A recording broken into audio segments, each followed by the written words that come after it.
క్రీస్తునందు మిక్కిలి ప్రియమైనటువంటి ప్రార్థనా టీవీ ప్రేక్షకులందరికీ నా హృదయపూర్వక కృతజ్ఞత స్తుతులు వందనాలు చెప్పుకుంటున్నాను. ఆ దేవాతి దేవుడు గడిచిన సంవత్సరం అంతా మనల్ని కాపాడి వారం వారం మీతో కలుసుకుంటూ వాక్యాన్ని మనం పంచుకుంటూ 2003 సంవత్సరం అంతా కూడా మనల్ని నడిపించిన దేవుడు ఈ కొత్త సంవత్సరంలో కూడా మీతో కలిసి ఈ వాక్యాన్ని పంచుకునే భాగ్యాన్ని ఇచ్చినందుకు స్తోత్రాలు చెల్లిస్తూ మీ అందరికీ మరొకసారి నూతన సంవత్సర శుభాకాంక్షలు తెలియపరుచుకుంటూ ఈ వాక్య భాగము ఈ సంవత్సరంలో మనము తీసుకోవలసిన జాగ్రత్తలు అనుసరించవలసినటువంటి విధానాన్ని మనం తెలుసుకుంటున్నాం. తెలిసిన విషయాలు అయినా కూడా ఈ కొత్త సంవత్సరంలో మనము ఎన్ని జాగ్రత్తలు తీసుకోవాలి అనే విషయాన్ని మనము ధ్యానించుకుంటున్నాం. ప్రియబిడ్డలారా, ఈరోజు మన యొక్క ధ్యానాంశము అబద్ధ ప్రవక్తలు అబద్ధ బోధకులను ఎలా గుర్తించాలి, మనము ఈ సంవత్సరం ఎలా మనము సరి చేసుకోవాలి, జాగ్రత్తగా ఉండాలనే విషయాలు దేవుడు ఈ వాక్యముల ద్వారా మనతో మాట్లాడుచున్నాడు. మరి ఈరోజు వాక్యము అబద్ధ ప్రవక్తలు అబద్ధ బోధకులు. మత్తయి సువార్త 24వ అధ్యాయము 4వ వచనము నుండి 14వ వచనం వరకు. మత్తయి సువార్త 24వ అధ్యాయము 4వ వచనము నుండి 14వ వచనం వరకు. యేసు వారితో ఇట్లా, నేను ఎవడునూ మిమ్మును మోసపరచకుండా చూచుకొనుడి. అనేకులు నా పేరట వచ్చి మరియు మీరు యుద్ధములను గూర్చియు యుద్ధ సమాచారములను గూర్చియు వినబోదురు. మీరు కలవరపడకుండా చూచుకొనుడి. ఇవి జరగవలసి ఉన్నవి కానీ అంతము వెంటనే రాదు. జనం మీదికి జనమును రాజ్యం మీదికి రాజ్యమును లేచును. అక్కడక్కడ కరువులను భూకంపములను కలుగును. ఇవన్నీ వేదనలకు ప్రారంభము. అప్పుడు జనులు మిమ్మును శ్రమల పాలు చేసి చంపెదరు. మీరు నా నామము నిమిత్తము సకల జనముల చేత ద్వేషింపబడుదురు. అనేకులు అభ్యంతరపడి ఒకరినొకడు అప్పగించి ఒకరినొకడు ద్వేషించురు. అనేకులైన అబద్ధ ప్రవక్తలు వచ్చి పలువురిని మోసపరిచెదరు. అక్రమం విస్తరించుట చేత అనేకుల ప్రేమ చల్లారును. అంతం వరకు సహించిన వాడెవడో వాడే రక్షింపబడును. ప్రభునందు ప్రియబిడ్డలారా, యేసు ప్రభు మనకు జరగబోయే సంగతులన్నిటిని కూడా బయలుపరిచున్నాడు. మరొక్కసారి మనము ఈ వాక్య భాగం కొరకు ప్రార్థన చేసుకుందాం. నా ప్రియ పరలోకపు తండ్రి, నా దేవా, మేము ఈ నూతన సంవత్సరంలో వాక్యాన్ని ఎలా ప్రాధాన్యత ఇవ్వాలి, ఎవరి మాటలు వినాలి, ఎంత జాగ్రత్తగా ఉండాలని మెలకువలు నేర్చుకోవడానికి ఈ వాక్య భాగము మాకు ఇచ్చినారు ప్రభువా. ఈ మాటల ద్వారా, ఈ వాక్యం ద్వారా నీ బిడ్డలతో మీరే మాట్లాడి చక్కని విధానంలో వారిని నడిపించి ఈ యొక్క అంత్యకాలంలో సత్యమును నిలబడుటకు నడుచుటకు నీ యొక్క ఆత్మ అభిషేకంతో నడిపించి సత్యాన్ని వెల్లడి చేయమని ఈ సమయాన్ని నీ ఆధీనంలో ఉంచుకొని మీరే మాట్లాడి మీరే మహిమ పొందుకోమని మా ప్రభు అయిన యేసునామంలో అడిగి వేడుకొని ప్రార్థించి పొందినాము తండ్రి. ఆమేన్, ఆమేన్. ప్రభునందు ప్రియబిడ్డలారా, ఈ వాక్య భాగంలో మనం చూసినట్లయితే అబద్ధ ప్రవక్తలను గురించి తేటగా వ్రాయబడింది. మోసగించే ప్రవక్తలు ఉన్నారని, అక్రమం విస్తరిస్తుందని, అనేకమైనటువంటి విధానాలలో ప్రేమ చల్లారిపోతుందని ఈ వాక్యం మనకు తెలియజేస్తూ ఉంది. అలాగే తిమోతి రాసిన మొదటి పత్రిక 4వ అధ్యాయము 1-2 వచనాలలో కూడా చూసినట్లయితే, అయితే కడవరి దినములలో కొందరు అబద్ధికుల వేషధారణ వలన మోసపరుచు ఆత్మ యందును దయ్యముల బోధ యందును లక్ష్యముంచి విశ్వాస భ్రష్టులగుదురు అని ఆత్మ తేటగా చెప్పుచున్నాడని రాయబడి ఉంది. కాబట్టి అబద్ధ ప్రవక్తలు ఎవరు, వారి లక్షణాలు ఏమిటి, ఎలా వారిని గుర్తించాలి, ఈ అబద్ధ ప్రవక్తల బోధ యందు క్రీస్తు బిడ్డలు ఎందుకు ఆకర్షింపబడుచున్నారనే విషయాలు మనము ధ్యానించుకుందాం. ప్రియమైన బిడ్డలారా, నేటి దినాలలో అబద్ధ బోధకులు ఎక్కువైపోయారు. ఆనాడు కూడా మరి శాస్త్రులు, పరిచయులు వీళ్ళందరూ కూడా బోధకులు. వాళ్ళన్నీ చెప్తారే కానీ వారు చేయరు. మోసాలు, ద్వేషాలతో నిండినటువంటి ప్రవక్తలు ఆనాడు. ఈనాడు ఇంకా అంతకు మించి మంచివారు ఉన్నారు, దేవుని సత్యమును నిలబడేవారు ఉన్నారు. కానీ కొంతమంది మన మధ్యలో ఇప్పుడు ప్రభువు చెప్పినాడు కాబట్టి జాగ్రత్తగా ఉండండి, మెలకువగా ఉండి, మోసపోవద్దండి అని. ఇవన్నీ మనం తెలుసుకోవాలంటే వాక్య అనుభవం కావాలి. వాక్యము మనం కలిగి ఉంటే అప్పుడు ఎవరు కూడా మనల్ని మోసగించలేరు. మనం కూడా వాక్యముతో, వాక్య పరిచయంతో మనము ప్రార్థనలో దేవునిలో ఉన్నప్పుడు, ఏకాంత సమయం దేవునితో గడుపుచున్నప్పుడు మనము ఈ అబద్ధ ప్రవక్తలను, బోధకులను గుర్తించవచ్చు. లేకపోతే తెలుసుకోలేం. ఈనాడు ఎక్కువగా ఆకర్షించబడుతున్నారు అబద్ధ బోధకులకే, ప్రవక్తలకే. ప్రియబిడ్డలారా, మనం సంఘాలను వాళ్ళు ఆ అబద్ధ బోధకుల ప్రవక్తలు అన్ని సంఘాలను అన్నీ గమనిస్తూ ఉంటారు. ఈ ఆత్మీయ ఎదుగుదల లేకుండా సంఘాలు ఎదిగిపోతున్నాయి, జనాలు పెరిగిపోతున్నారు, కానీ ఆత్మీయ ఎదుగుదల లేదు. ఏ సంఘం చూడిపో, ఏ చిన్న అబ్బా అప్పుడు 100 మంది ఉండేది, ఇప్పుడు 1000 మంది అయ్యారు. ఆ గొప్ప ఇంత ముందుగా 100 మంది, 200 మంది, 300 మంది, 500 మంది, 1000 మంది. సంఘం పెరుగుతుంది కానీ ఆత్మీయత ఎదగడం లేదు బిడ్డ. ఎందుకు ఈ ఆత్మీయత ఎదగలేదనేది ఎవరికి అర్థమవుతుందంటే వాక్యములో అనుభవం ఉన్న వారికి అర్థమైపోతుంటుంది. 1,00,000 జనం ఉన్నా కూడా, మీ సంఘంలో 1,00,000 మంది సంఘస్థులు, విశ్వాసులు ఉన్నప్పటికీ ఆత్మీయ ఎదుగుదల ఉందా లేదా ఇక్కడ అనేది నీకే అర్థమవుతుంది. ఎవరికి? వాక్య అనుభవంలోనికి ఉన్నవారికి. కాబట్టి ఇప్పుడు ఏ సంఘమయ్య కూడా అప్పుడు ఇక్కడ ఆచారము, అక్కడ ఆచారం అనేవారం. కొన్ని సంఘాలలో ఆచారము, సాంప్రదాయాలు చేసేవారు. వాళ్ళను చూసి, ఆ సంఘాలను చూసి మనం అనుకునేవారం ఇది ఆచారం అని. ఇప్పుడు అన్ని సంఘాలకు చాలా మటుకు ఈ ఆచారమే ఎక్కువైపోయింది. ప్రియబిడ్డలారా, అన్నీ కూడా ఆరాధనలు కానీ ఎంత విడ్డూరంగా జరుగుతున్నాయో, ఎంత ఆకర్షణీయంగా జరుగుతున్నాయో ఆరాధనలు ప్రియబిడ్డ. కాబట్టి ఈ లోకంలో ఈనాడు ఈ సంఘము, క్రైస్తవం కూడా కలిసిపోయింది. కాబట్టి సాతానుడు బహు కుయుక్తిగా మనలను బాగా మోసగిస్తున్నాడు. ఎంతోమంది అబద్ధ ప్రవక్తలు, అబద్ధ బోధకులు యేసు నామములో వాళ్ళు కూడా దెయ్యాలు వెళ్ళగొట్టుకుంటున్నారు, కొన్ని అద్భుతాలు కూడా చేయగలుగుతున్నారు.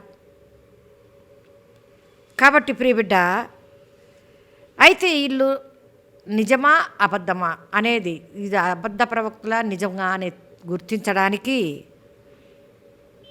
మనము అలా గుర్తించగలగాలంటే వాక్య వెలుగులో, సత్యంలోనే మనము ప్రయాసపడుతూ ఉండాలా, దాన్ని నిలబడి ఉండాలా. అప్పుడు అసత్యం అనేది నువ్వు వెంటనే గ్రహిస్తావు. వీళ్ళ లక్షణాలు ఎలాగుంటాయంటే, కొంతమంది చూస్తే గమనించినట్లయితే ప్రియబిడ్డ, సంఘస్థులను ఆకర్షించుకోవడానికి ఎలాగైనా వీళ్ళని ఆకర్షించి వాళ్ళు కూడా అంతో ఇంతో దోచుకోవడానికి, అది దోచుకున్నట్లుండదు, ఎంతో గౌరవపూర్వంగా వాళ్ళ దగ్గర నుండి పొందుకోవడానికి వాళ్ళు ప్రభువుతో సంబంధము, ప్రభువుతో కలిసి ఉండకుండా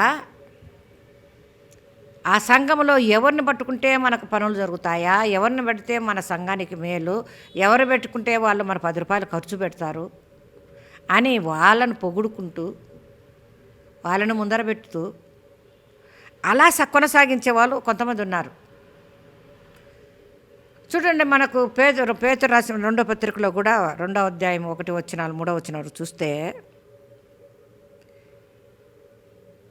అబద్ధ ప్రవక్తలు ప్రజలలో ఉండిరి, అటువలనే మీలోనూ అబద్ధ బోధకులుందురు. వీరు తమ్మును కొరిన ప్రభువును కూడా విసర్జించుతూ తమకు తామే శీఘ్రంగా నాశనం కలుగజేసుకొనుచు నాశనకరము మాకు భిన్నాభిప్రాయములు బోధింతురు. మరి అనేకులు వారి పోకరి శేషాలు అనుసరించి నడుతురు. కాబట్టి వీరిని బట్టి సత్యమార్గము దూషించబడునని కల్పనా వాక్యములు చెప్పుచు మీ వలన లాభము సంపాదించుకుందురు. ప్రియబిడ్డలారా, ఈ వాక్యములు చెప్పినట్టుగా, పేతురు చెప్పినట్టుగా ఈనాడు ఇలాగనే జరుగుతుంది. కల్పనా కథలు, కల్పన లాభం కోసం అనేక రకమైన నిజమైన బోధకులు ధనార్జన కొరకు పాకులాడరు బిడ్డ. నిజమైన బోధకులు ధనార్జన కొరకు పాకులాడరు. వాళ్ళ వృత్తి, వారి యొక్క జీవనము, వారి కుటుంబ జీవనము దేవుడు సమస్తము సమృద్ధిగా ఇస్తాడు, సంతృప్తిని ఇస్తాడని నమ్మకంతోనే విశ్వాసంలో నడుస్తూ ఉంటారే కానీ అది సంపాదించాలి, ఇది సంపాదించాలని ఎక్కువ పాకులాడరు. వారి కష్టం అందే వారు ప్రభువును పాదాల మంద పడతారు. వారికి ఏదైనా కష్టం వచ్చే ప్రభువులు పాదాలని ఆశ్రయించి అభివృద్ధి చెందుతారు. ప్రియబిడ్డ, దేవుని దగ్గర కనిపెట్టుంటారు నిజమైనటువంటి బోధకులు, నిజమైనటువంటి వారని. కాబట్టి మనము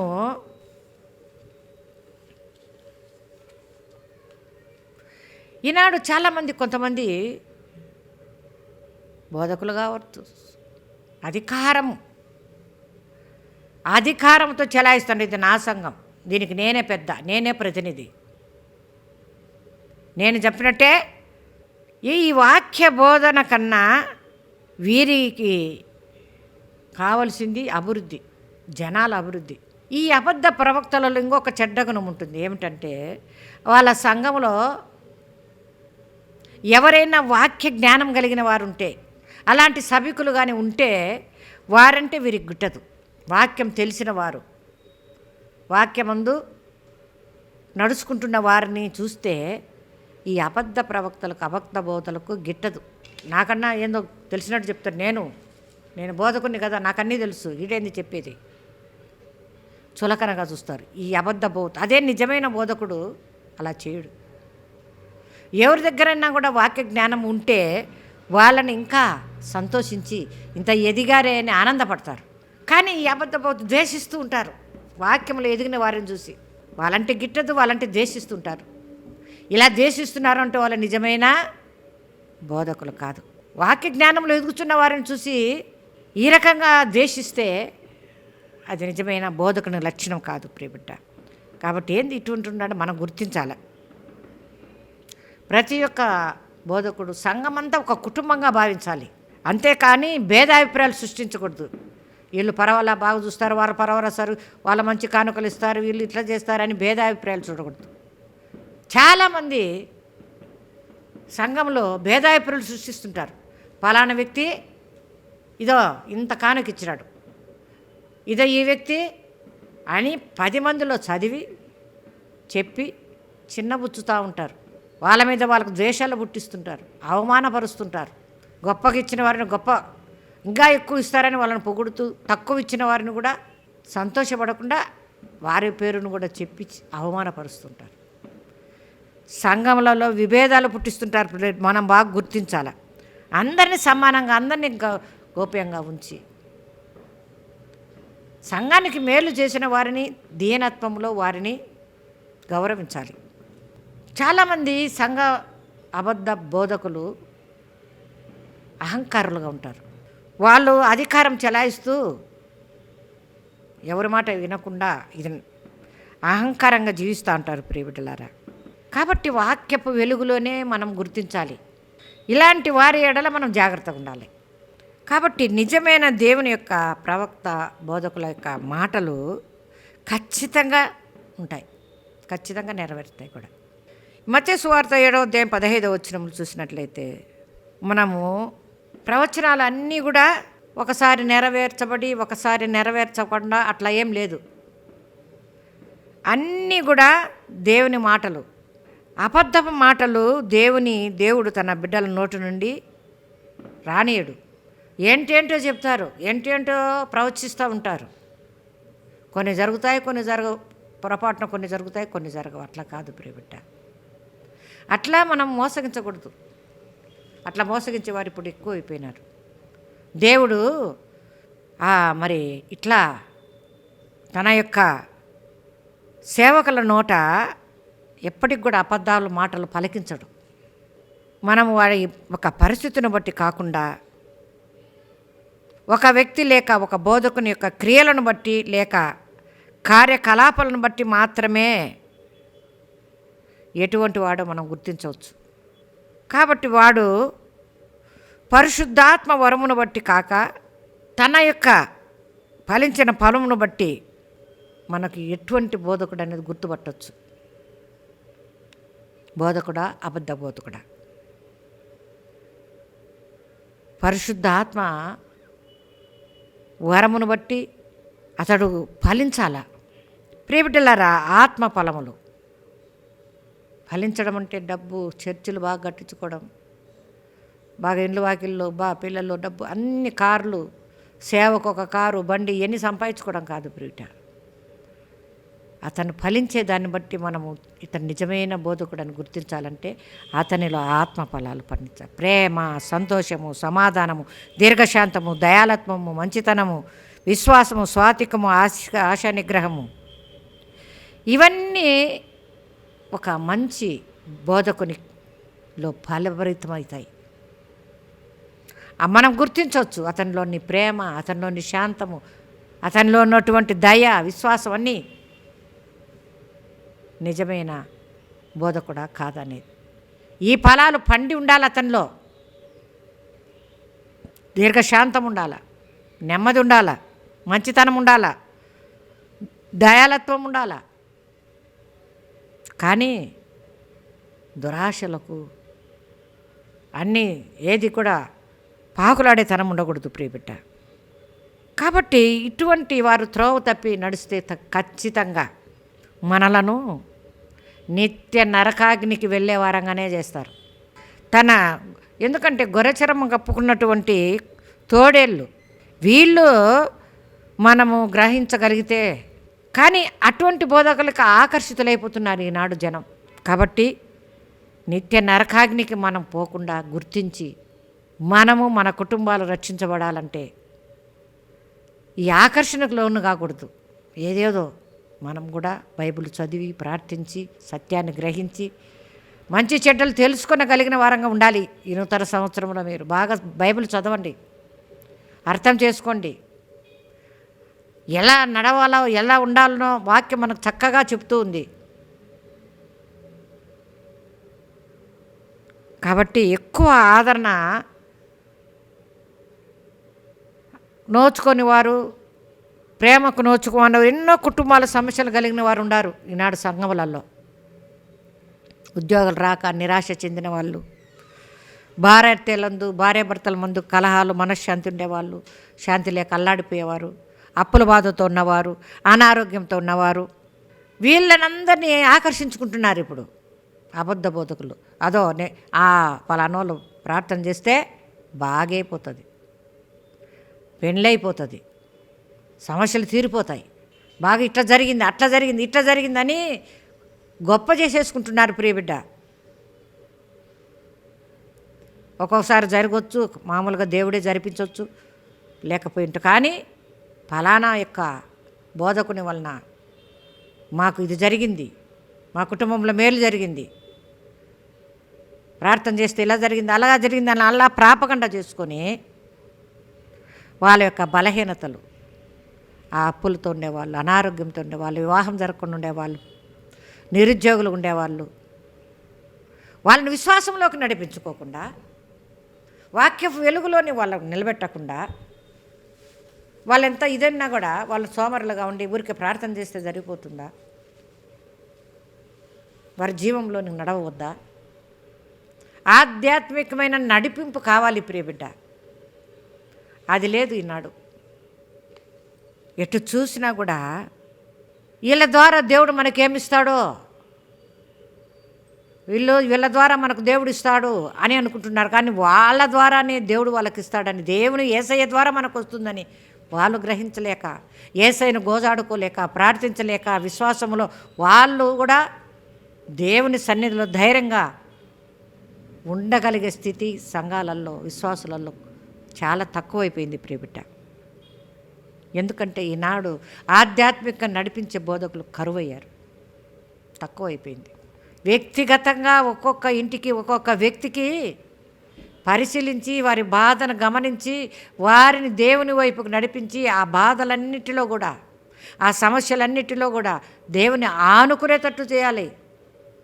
అది నిజమైన ప్రవక్త, నిజమైన బోధకుని యొక్క కర్తవ్యము, బాధ్యత. కానీ అలా జరగడం లేదు. సంఘానికి వస్తారు, పోతారు, ఆరాధన చూస్తారు, పోతారు. వారి వ్యక్తిగత జీవితాలు, కుటుంబ జీవితాలు ఎట్లున్నాయో వాళ్ళకు అనవసరం. ప్రియబిడ్డ, క్రీస్తు రాకడలో మనకు మధ్యవర్తి ఒక్కరే, యేసుక్రీస్తు ప్రభువే. ఎవరు మన తరపున మాట్లాడి మనకు రక్షణ మార్గంలోనికి నడిపించేదానికి యేసయ్య ఒక్కడే. ప్రతి ఒక్కరికి మనకు మధ్యవర్తి యేసయ్యే. ఆయనకు చెప్పుకోండి, ఆయనకు మొరపెట్టండి ప్రియబిడ్డ. కాబట్టి ఈ దినాలలో మనము దేవునితో వ్యక్తిగతమైన సంబంధం పెట్టుకోవాలా, ఏకాంతంగా దేవునితో మనం గడపాలా. అది నేర్పించాలి ప్రతి ఒక్క బోధకులు. కాబట్టి మనకు దేవునికి దగ్గర చేసేవాళ్ళే నిజమైనటువంటి బోధకులు.